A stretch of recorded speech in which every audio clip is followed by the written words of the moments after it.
नमस्कार. दिव्यांग वृद्ध निराधार मित्र मंडळ महाराष्ट्र संस्थापक अध्यक्ष चंपतराव डाकुरे पाटील कुंचिलकर. नांदेड जिल्ह्यातील सर्व शूरवीर क्रांती करणाऱ्या दिव्यांग वृद्ध निराधारांना माझा साष्टांग नमस्कार.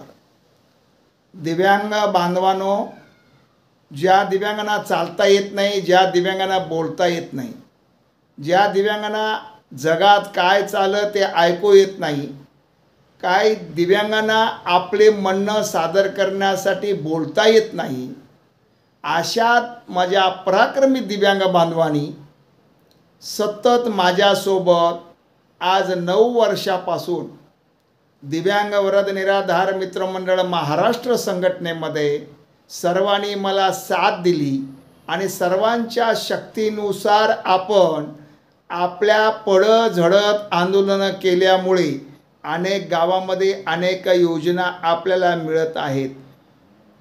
पण अनेक योजनेची अंमलबजावणी होऊन कायदा करून सुद्धा आज माझ्या दिव्यांग बांधवापर्यंत पोहोचत नसल्यामुळे पुन्हा आपल्याला अंगात शक्ती नसताना, आपल्याला कोणाचा आधार नसताना सुद्धा या कुंभकर्ण शासन प्रशासनाला जागा करण्यासाठी आपल्याला मोर्चा काढण्याची वेळ वारंवार येत आहे. आणि या मोर्चासाठी, या आंदोलनासाठी कोणताही लोकप्रतिनिधी आपल्या मोर्चासमोर येत नाही, ही दुःखाची बाब आहे. दिव्यांगाचे कैवारी म्हणून मताचे भीक मागताना दारोदारी दिव्यांगाच्या घरोघरी मताचं केंद्र नेणाऱ्या सरकारने आज या महाराष्ट्रामध्ये दिव्यांग बांधवांचा विचार या अर्थसंकल्पामध्ये केलेला नाही.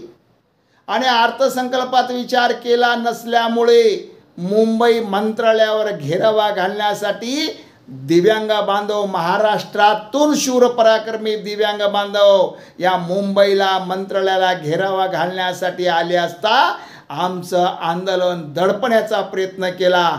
पण आमच्या मोर्चाच्या समोर एकही शूरवर पराक्रमी लोकप्रतिनिधी आमच्या समोर आला नसल्यामुळं आम्ही त्यांचा जाहीर निषेध करतोय. दिव्यांग बांधवांनो, उठा, जागे व्हा, संघर्षासाठी सज्ज व्हा. ज्या लोकप्रतिनिधीला आपण मताचे शिक्के मारून लोकप्रतिनिधीला आपण त्यांच्या सत्तेमध्ये पाठवल्यानंतर या दीनदुबळ्यांचे दुःख त्या लोकसभेच्या विधानसभेमध्ये प्रश्न मांडतील आणि आमच्या कैवारी दिव्यांग बांधवांना कैवारी होतील असे वाटत असताना पण आज तसे होत नाही. म्हणून माझ्या दिव्यांग बांधवांना हालापेष्टाने जीवन जगावे लागते. म्हणून माझ्या संघटनेच्या वतीने अनेक दिव्यांग बांधव विचार करतात की या जगण्यात अर्थ नाही. या मानव जन्मामध्ये आल्यानंतर आम्हाला आमचा हक्क मिळाला पाहिजे. जर हक्क मिळत नसेल तर आम्हाला जनावराप्रमाणे जगणं अशक्य असल्यामुळं या शासन प्रशासनाला एकतर हक्क द्या, नाहीतर मरायला परवानगी द्या म्हणून वेळोवेळी निवेदन दिल्यानंतर सुद्धा आम्हाला मरूही देत नाहीत आणि जगूही देत नाहीत. अशी अवस्था आमच्या दिव्यांग बांधवांची आहे. अर्ध पोटी उपाशी राहून माझा दिव्यांग बांधव जीवन हालापेष्टा करून सहन करत आहे. पण या जीव हालापेष्टा सहन करताना एकाही शूरवीर लोकप्रतिनिधीच्या पक्षाने आमच्या दिव्यांगाच्या बांधवांचा विचार त्यांच्या जाहीरनाम्यात केलेला नाही किंवा दिव्यांग बांधवांचे मताचे शिक्के त्यांच्या लक्षात येत नाही. दिव्यांग वृद्ध निराधारांची काय शक्ती आहे हे त्यांच्या लक्षात येत नाही. आणि माझ्या महाराष्ट्रातल्या तमाम दिव्यांग बांधवांनी अनेक संघटना करून, अनेकांनी वेगवेगळे आंदोलन करून आमची शक्ती किती मोठी आहे हे एकत्र होऊन न दाखवता त्या ठिकाणी स्वतःची संघटना मजबूत व्हावी आणि स्वतःच मोठं व्हावं या उद्देशानं आम्ही छोटे छोटे आणि अनेक संघटना स्थापन करून आंदोलन करतोय.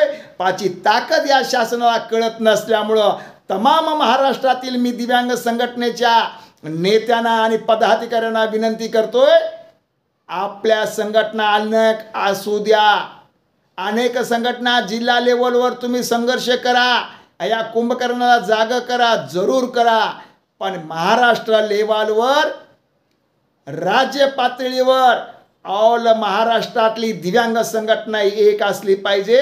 यासाठी महाराष्ट्रामध्ये सर्व संघटनेच्या वतीनं 2 दिवसाचं अधिवेशन आपण घ्यायचं का?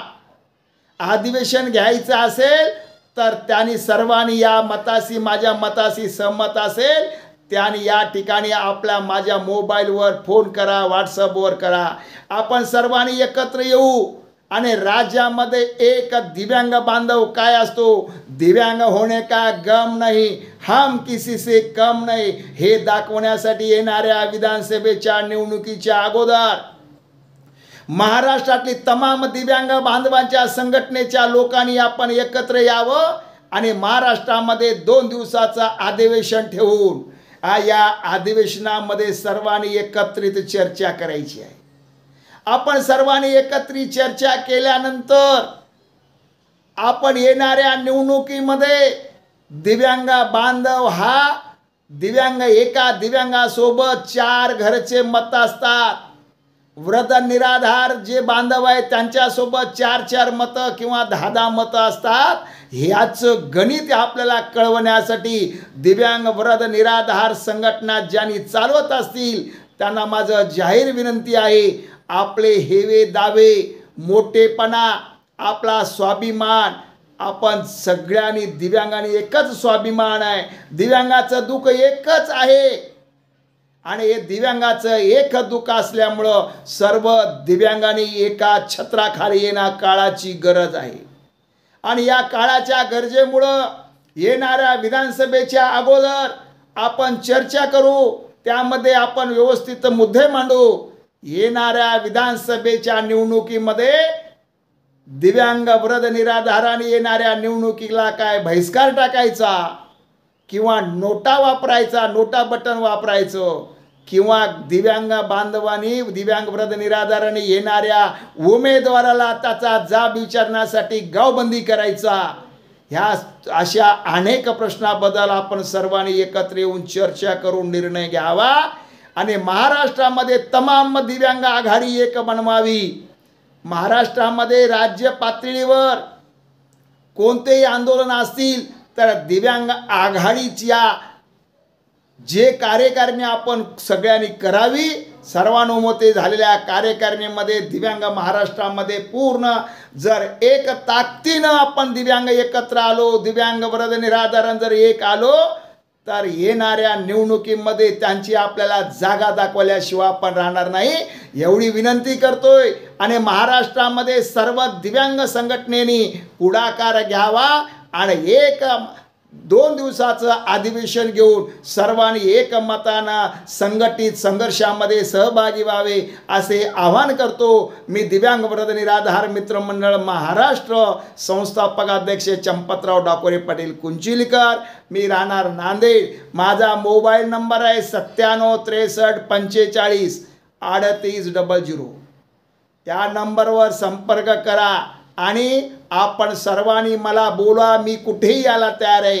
तुम्ही नेतृत्व करा, कोणी नेतृत्व करा, ज्यांच्यामध्ये संघर्ष करण्याची ताकद असेल असा सर्वांनी सामाजिक संघटनेने एकत्र यायचं आहे. राजकारण आपल्याला करायचं नाही, राजकीय पक्षात प्रवेश करायचा नाही. यासाठी सर्वांना विनंती करतो, दिव्यांगाची एक सामाजिक संघटना महाराष्ट्रात असली पाहिजे आणि सर्वांच्या शक्तीची एकच संघटना राज्य पातळीवर व्हावी अशी मी आपल्यासमोर आशा व्यक्त करतो. माझा विचार पटत असेल तर सर्वांनी संघटित व्हावं ही विनंती करून मी माझे 2 शब्द संपवतो. जय हिंद, जय महाराष्ट्र.